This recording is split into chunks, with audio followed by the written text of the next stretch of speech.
1947 সালে যে বিবাহিত জীবন শুরু হয়েছিল সুচিত্রা সেনের, দীর্ঘ 22 বছর পর দিবানাথ সেনের মৃত্যুর পর পরিসমাপ্তি ঘটিয়ে দেয় 1969 সালের 28শে নভেম্বর। তাঁরা আলাদা হয়েছিলেন অনেকদিন আগেই, কিন্তু ডিভোর্স হয়নি।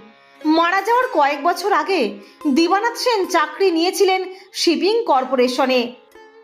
জাহাজে ঘুরে বেড়াতে হতো গোটা বিশ্ব। মারা গেলেন আমেরিকায়। 29শে নভেম্বর ভোর রাতে টেলিফোন বেজে ওঠে। সুচিত্রা সেন ফোন ধরেন, শান্তভাবে দুঃসংবাদ শোনেন। সেই মুহূর্তে শ্রীমতী সেন নিজেকে সংযত রাখতে পেরেছিলেন মুনমুনের কথা ভেবে। তখন মেঘগালো ছবির শুটিং চলছিল। সেই অবস্থায় একদিনের জন্য তিনি শুটিং ক্যান্সেল করেননি।